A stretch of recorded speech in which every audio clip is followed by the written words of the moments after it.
Hey, sports fans, welcome back to another episode of Bucky's Sports Show. We're here tonight to talk about the Braves' homestand against the Chicago White Sox and the New York Mets. Now, let's get going with Monday, which featured the Chicago White Sox in town. This game was a game, if you like home runs, you had the time of your life at this game. There were 7 home runs hit in this fiasco, in which the White Sox won 13-9. White Sox got things going in the third with a home run. They added 6 more runs in the fourth off of a home run, a double, a sac fly, and a single. A 6-run fourth inning basically did the Braves in. Braves started Spencer Strider. He went 3+ innings. He could not get out of the fourth inning. He did go out for the fourth inning, but he didn't record an out in it. So officially, he went 3 innings, 7 runs, 10 hits, 1 walk, struck out 2 home runs. Just an absolute nightmare of a start for him. He has been so bad, the Braves actually pushed his start back again so he didn't have to face the Mets. Because last time he faced the Mets, he gave up 6 home runs. So they pushed his start back to Monday against Miami because he has been awful. Cox came in. He went 3 innings, gave up 3 runs, 4 hits, 1 walk, 1 home run. Daysbel Hernandez came in, went 1 1/3, 3 runs, 4 hits, a home run. Then after that, bullpen did not give up any runs. One of those was shortstop Luke Williams. He came in 2/3 of an inning. No runs, no hits. He did walk 1, struck out 1. Shortstop's got a better ERA than some of your starters.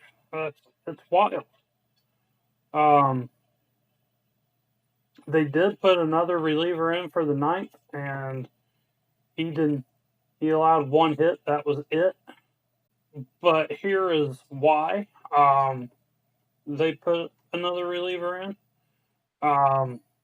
Because the Braves offense got things going later in the game. In the 5th, they got a ground out RBI from Acuna.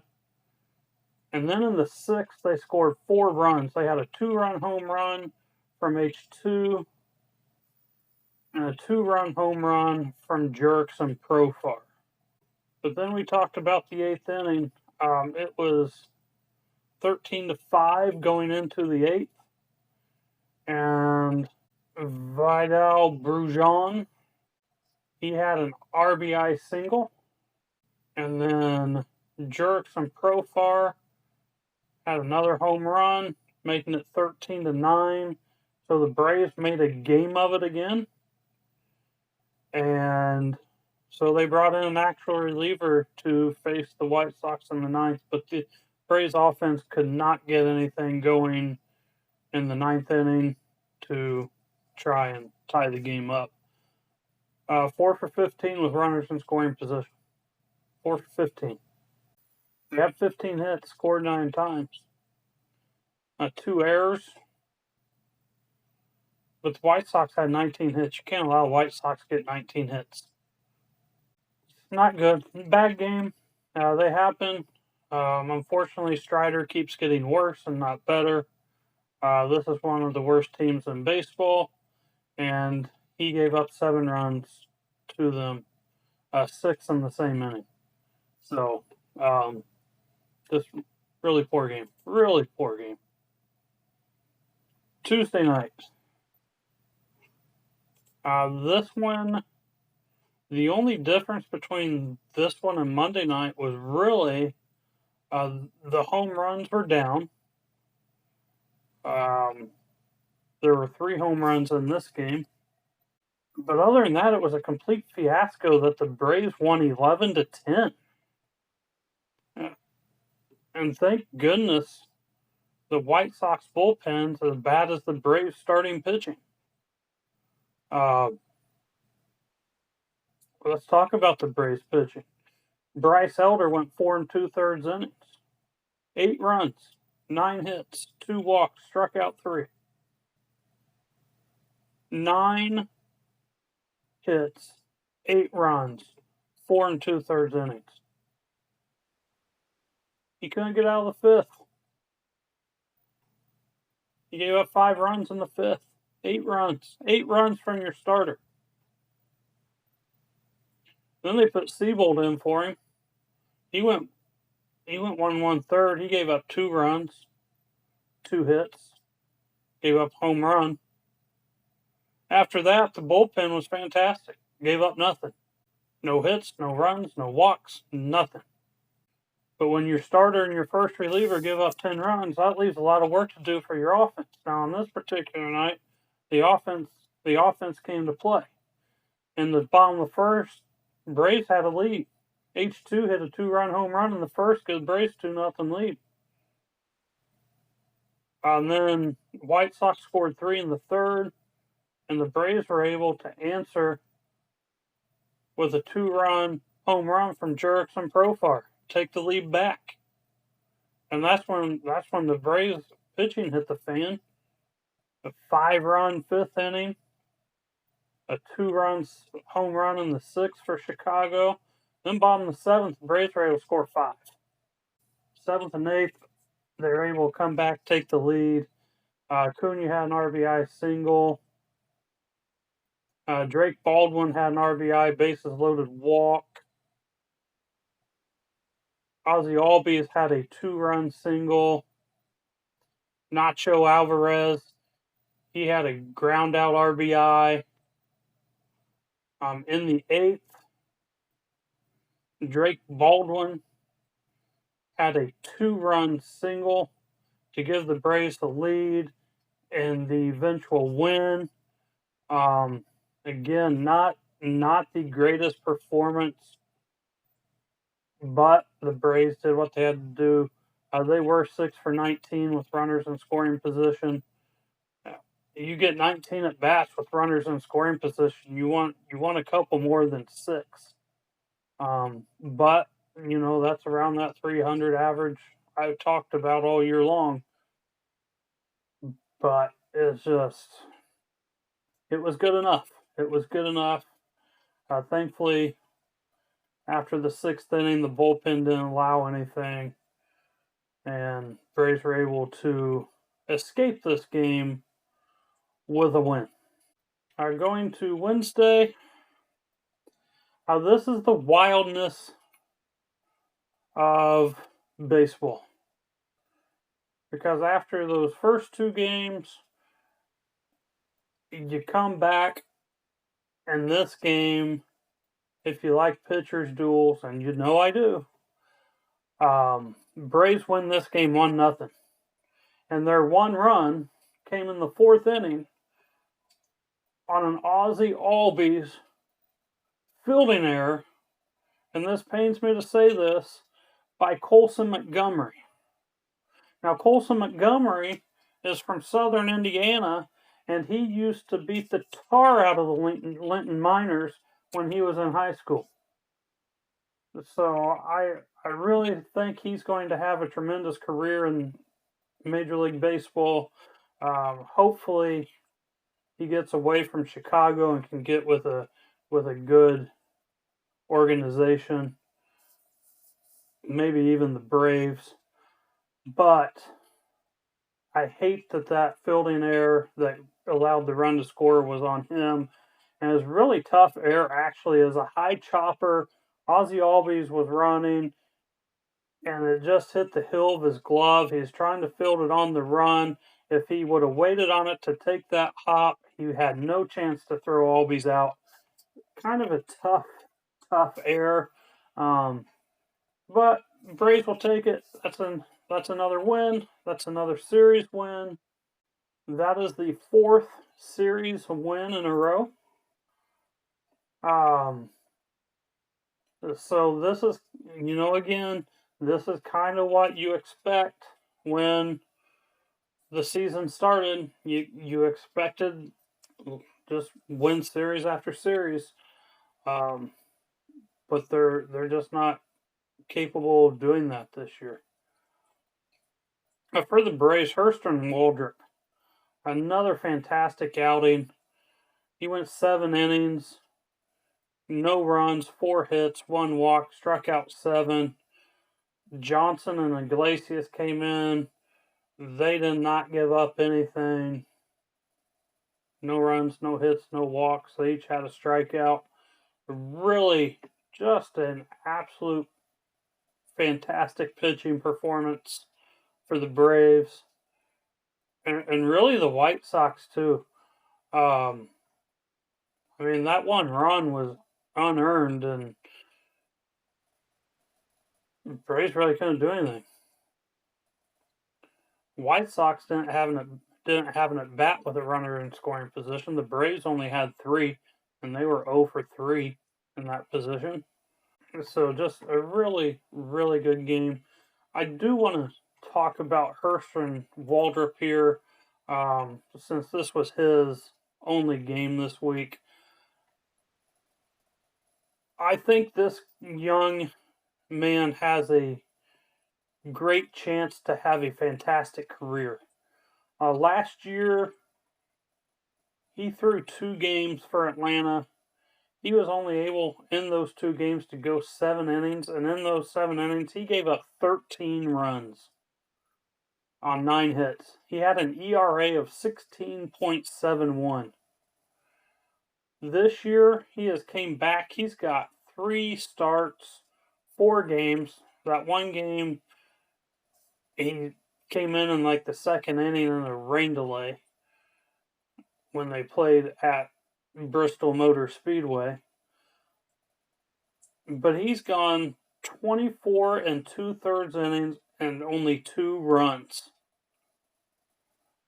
He obviously went down to the AAA. He made the adjustments. He made them well.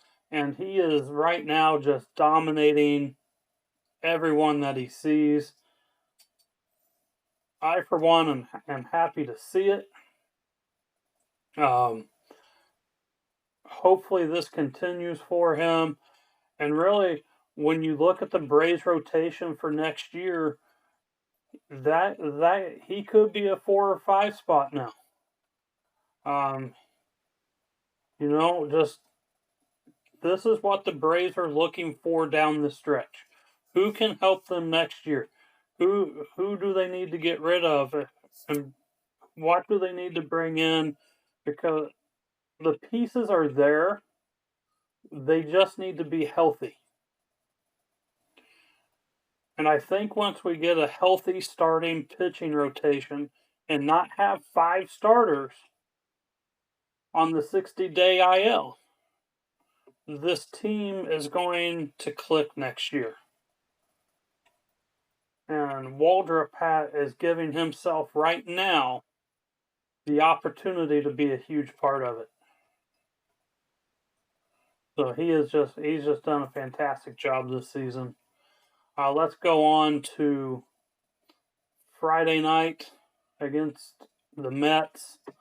This game was just an absolute nightmare of a game. Mets won this 12-7. Braves starting pitching was just not good again.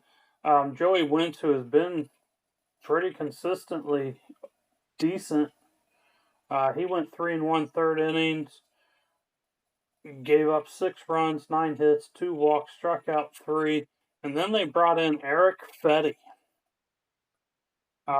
This cat was in the starting pitching position. The Braves did pick up Cal Contral on Thursday. to be a starter, so I'm assuming Fetty was the one that lost his job, and this is probably why.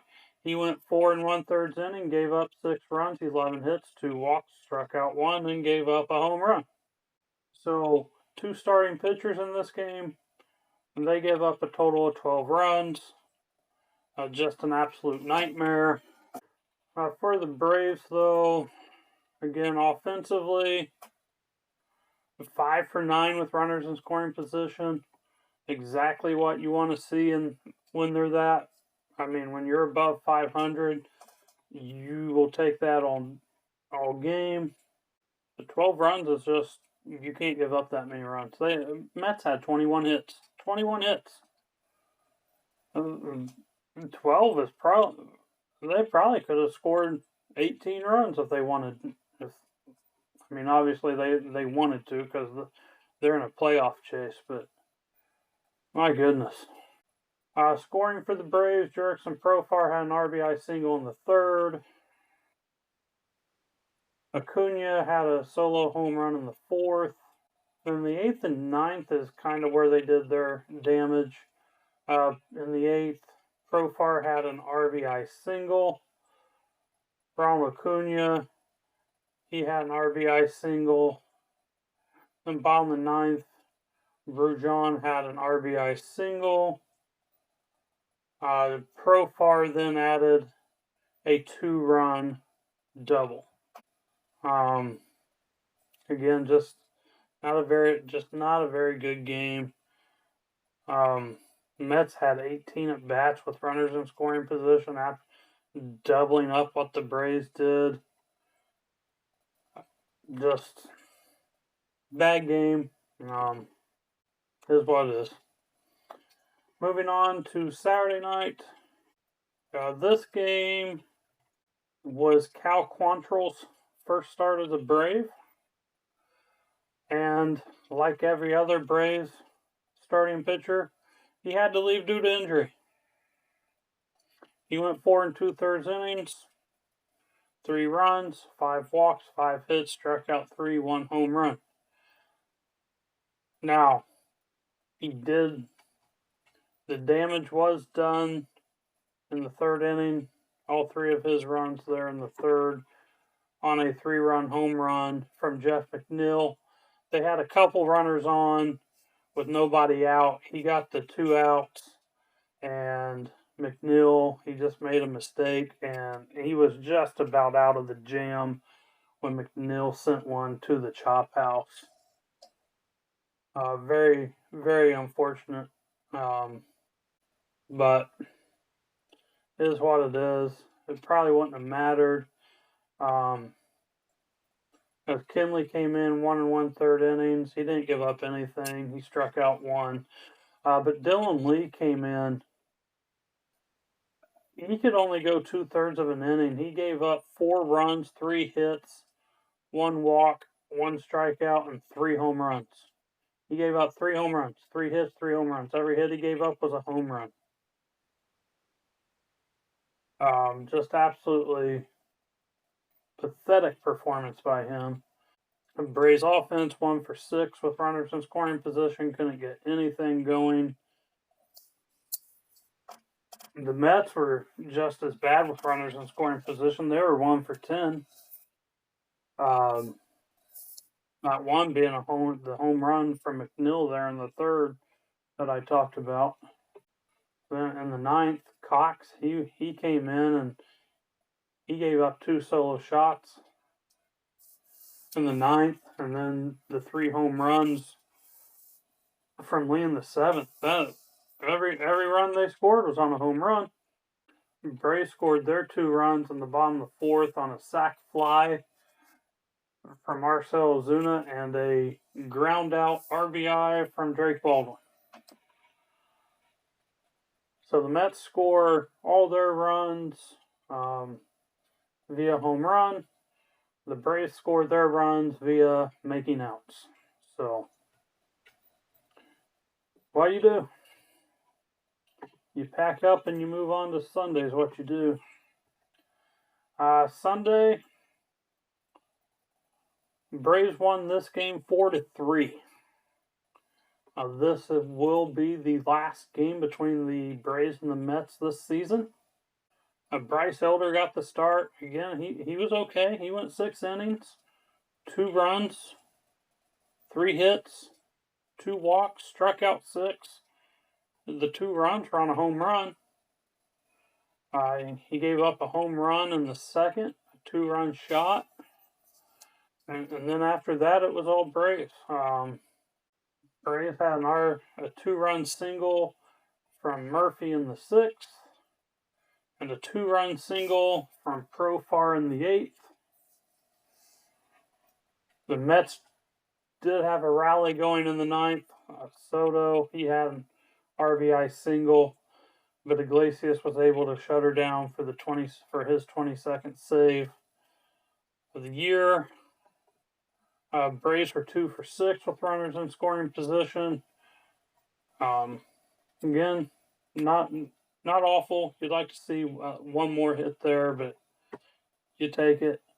The Mets were 1 for 9. Each team left 10 men on base. It wasn't the prettiest of games, but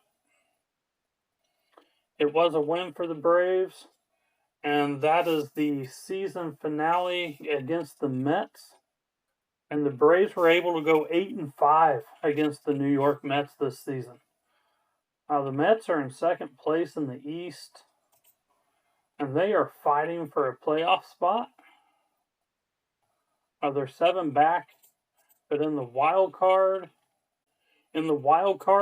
they have the last spot and are only 2 games ahead of the Cincinnati Reds. So the fact that they cannot beat the Braves on the season series in a year they need to win as many games as they possibly can is telling. They are kind of falling right now. I think the Reds end up catching them before the end of the season. Could be wrong. We'll find out, but I think it happens. Looking at the standings, we'll talk about some races here because this is when baseball gets fun, especially when your teams are jockeying for playoff position and division champions and all that fun stuff. In the AL East, the Blue Jays are 4.5 up on the Red Sox and 6 up on the Yankees. The Rays and Orioles are out of it. The AL Central, the Tigers essentially have that wrapped up. They have a 10.5 game lead on the Royals. And the Guardians are 12 back, Twins 18, and the White Sox 30. In the AL West, this is an interesting race. It is not the most exciting, but it is an interesting one that has been flip-flopping the last 2 or 3 weeks. Right now, the Astros have a 2.5 game lead on the Mariners. The Rangers are 7 back, the Angels are 10, and the A's are 12. Going to the National League East, the Phillies are in the lead there. Like I said, the Mets are 7 back. Miami is 15. Braves 17. Nationals 23. So really, that is a 2-team race, but it's just a matter of time before the Phillies wrap that up. And the NL Central was really tight until Milwaukee won their 14 games in a row. Then you had Cub fans complaining to me that the Braves couldn't beat the Brewers like anyone else could.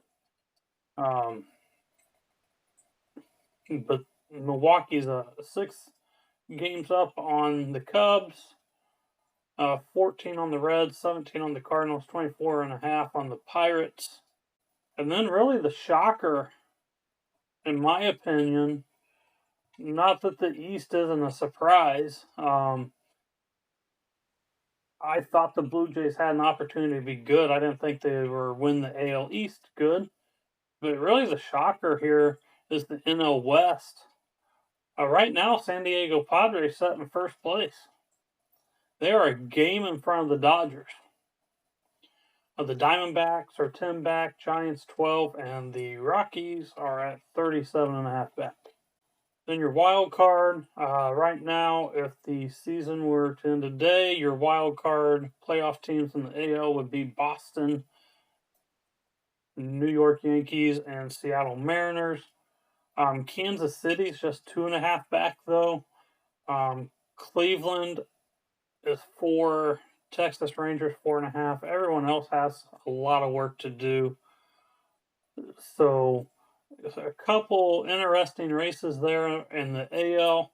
And then your NL, the Cubs, Dodgers, and New York Mets are all your current wild card winners.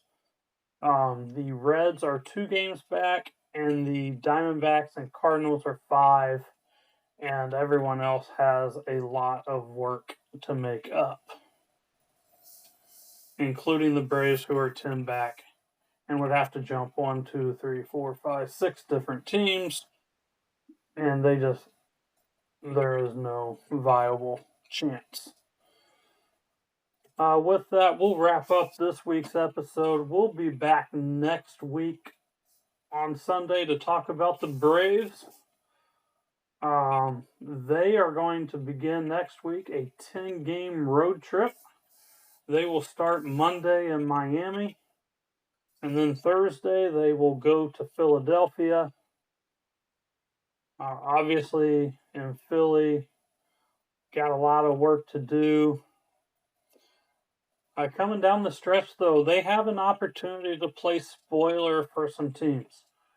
Obviously, they were close to doing that with the Mets, going 8-5 against them, but they've got the Phillies this week. If they can take that series, they got the Cubs. They play 6 games against the Cubs in the first 2 weeks of September. Then they play the Astros for 3 and the Tigers. So and Seattle. They've got some major playoff contenders coming in, and they can rattle some cages and maybe make some noise in the playoff race without actually being in the playoffs, which that's kind of what you want to see right at this point. You're not playing for anything else, so you might as well be a spoiler. Chris Sale, he is expected to start in Philadelphia at some point, so we're getting close to getting him back. So who knows? Who knows? Maybe we can spoil some teams' playoff hopes and create chaos in those races and make those even more fun than what they already are. All right, so like I said, we'll be back next week to cover that Miami and Philadelphia road trip. And make sure you like, comment, subscribe. Have anything you want me to discuss, email me at buckysportshow@gmail.com. Enjoy the games and go Braves!